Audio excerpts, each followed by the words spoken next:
ഒരു വർഷത്തിനിടെ ഇസ്രയേലിന്റെ 170 സൈനികർ കൊല്ലപ്പെട്ടതായി ഔദ്യോഗിക കണക്ക് പുറത്തു വന്നിരിക്കുകയാണ്. ഇതിനു പുറമെ പരിക്കേറ്റ് ചികിത്സയിലായിരുന്ന 54 സൈനികരും സുരക്ഷാ ഉദ്യോഗസ്ഥരും കൊല്ലപ്പെട്ടതായി പ്രതിരോധ മന്ത്രാലയത്തിന്റെ കണക്കുകൾ പറയുന്നുണ്ട്. പലസ്തീൻ, ലെബനാൻ, ഇറാൻ എന്നിവിടങ്ങളിലെ ആക്രമണങ്ങൾക്കിടയിലാണ് ഭൂരിഭാഗം പേരും കൊല്ലപ്പെട്ടത്. യുദ്ധത്തിൽ കൊല്ലപ്പെട്ടവരുടെ ഓർമ്മദിനത്തിന്റെ ഭാഗമായാണ് പുതിയ കണക്കുകൾ പുറത്തുവിട്ടത്. മെയ് 25-നാണ് ഇസ്രയേലിൽ കൊല്ലപ്പെടുന്ന സൈനികർക്കായുള്ള ഓർമ്മദിനം. ഇതിന്റെ ഭാഗമായാണ് പ്രതിരോധ മന്ത്രാലയം കണക്കുകൾ വിശദീകരിച്ചത്. ഇതുപ്രകാരം 11 മാസത്തിനിടെ 170 സൈനികരും അർദ്ധസൈനികരും സുരക്ഷാ ജീവനക്കാരും കൊല്ലപ്പെട്ടെന്നാണ് കണക്കുകൾ പറയുന്നത്. ഇതിനു പുറമെ വിവിധ ആക്രമണങ്ങളിൽ പരിക്കേറ്റ് ചികിത്സയിലുള്ള 54 പേരും മരിച്ചു. സുരക്ഷാ കാരണങ്ങളാൽ കൊല്ലപ്പെടുന്ന കണക്ക് ഇസ്രയേൽ സൈന്യം പൊതുവെ മറച്ചുവെക്കാറാണ് പതിവ്. പിന്നീടാണ് ഇവ പുറത്തുവിടാറുള്ളതും. ഇസ്രയേലിന്റെ രൂപീകരണ കാലം മുതൽ ഇതുവരെ 25,644 പേർ കൊല്ലപ്പെട്ടെന്നാണ് ഔദ്യോഗിക കണക്ക്. ഇതും IDF സ്ഥിരീകരിച്ചതായി ഇസ്രയേലി മാധ്യമങ്ങൾ റിപ്പോർട്ട് ചെയ്തു. ഇസ്രയേലിലെ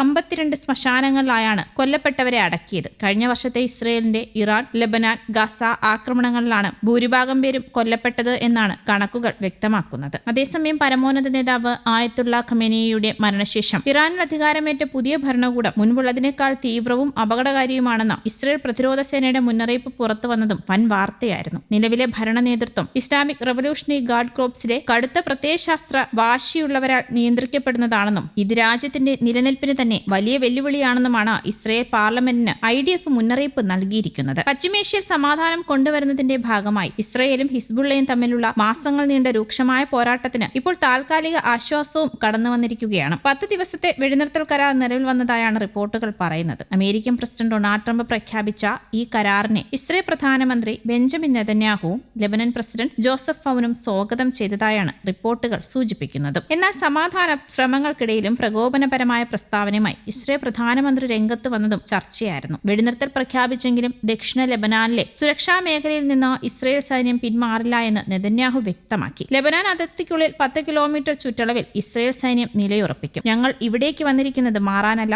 ഇവിടെ തന്നെ തുടരുമെന്നായിരുന്നു നെതന്യാഹുവിന്റെ വാക്കുകൾ. മിസൈൽ ആക്രമണങ്ങളും നുഴഞ്ഞുകയറ്റവും തടയാൻ സൈനിക സാന്നിധ്യം അത്യാവശ്യമാണെന്നും അദ്ദേഹം കൂട്ടിച്ചേർത്തു. അതേസമയം ഇസ്രയേൽ അധിനിവേശത്തെ ചെറുക്കാൻ ലെബനാൻ അവകാശമുണ്ടെന്നാണ് ഹിസ്ബുള്ള പ്രതികരിച്ചിരിക്കുന്നത്. ഏകദേശം 2200 പേരാണ് ലെബനാനിൽ ഇസ്രയേൽ ആക്രമണത്തിൽ കൊല്ലപ്പെട്ടത്. സമാധാന ചർച്ചകൾക്കായി നെതന്യാഹുവിനെയും ലെബനീസ് പ്രസിഡന്റ് ജോസഫ് ഔനെയും ട്രംപ് വൈറ്റ് ഹൌസിലേക്ക് ക്ഷണിച്ചു വരുത്തുകയായിരുന്നു. എന്നാൽ ഇസ്രയേൽ പ്രധാനമന്ത്രിയുമായി നേരിട്ട് സംസാരിക്കാൻ ജോസഫ് ഔൻ വിസമ്മതിച്ചതായും റിപ്പോർട്ടുകൾ പുറത്തു വന്നിരുന്നു. ഗാസയിലെ വെടിനിർത്തൽ കരാർ തുടരെ ലംഘിച്ച ചരിത്രമുള്ള ഇസ്രയേൽ ലെബനാനിലെ കരാർ പാലിക്കുമോ എന്ന ആശങ്ക ഇപ്പോൾ നിലവിലുമുണ്ട്. വെടിനിർത്തൽ പ്രാബല്യത്തിൽ വന്നതിന് ശേഷവും ഗാസയിലെ ജനവാസ മേഖലകളിലും അഭയാർത്ഥി ക്യാമ്പുകളിലും ആക്രമണങ്ങൾ തുടരുന്ന ഇസ്രയേൽ നടപടി അന്താരാഷ്ട്ര തലത്തിൽ വലിയ പ്രതിഷേധത്തിനാണ് കാരണമായത്. ഈ സാഹചര്യത്തിൽ ലെബനാനിലെ 10 ദിവസത്തെ സമാധാന കരാറും സമാന രീതിയിൽ ലംഘിക്കപ്പെടുമോ എന്ന ആശങ്കയിലാണ് ലോകരാജ്യങ്ങൾ. ഹിസ്ബുള്ളയുടെയും ഇറാന്റെയും സ്വാധീനം മുൻപത്തെക്കാൾ മേഖലയിൽ കുറഞ്ഞിട്ടുണ്ട്. ലെബനൻ ഭരണകൂടം ഹിസ്ബുള്ളയ്ക്കും ഇറാനുമെതിരെ ചില കർശന നടപടികൾ സ്വീകരിച്ചിട്ടുണ്ടെങ്കിലും ദുർബലമായ സമ്പദ് വ്യവസ്ഥയും സൈന്യവും കാരണം ഇവ നടപ്പിലാക്കുന്നതിൽ പരിമിതികളും ധാരാളമാണ്. സമാധാന ചർച്ചകളെ ഇസ്രയേലിലെ ഒരു വിഭാഗം സ്വാഗതം ചെയ്യുമ്പോൾ തന്നെ ഹിസ്ബുള്ളയെ പൂർണ്ണമായും നിരായുധരാക്കാത്ത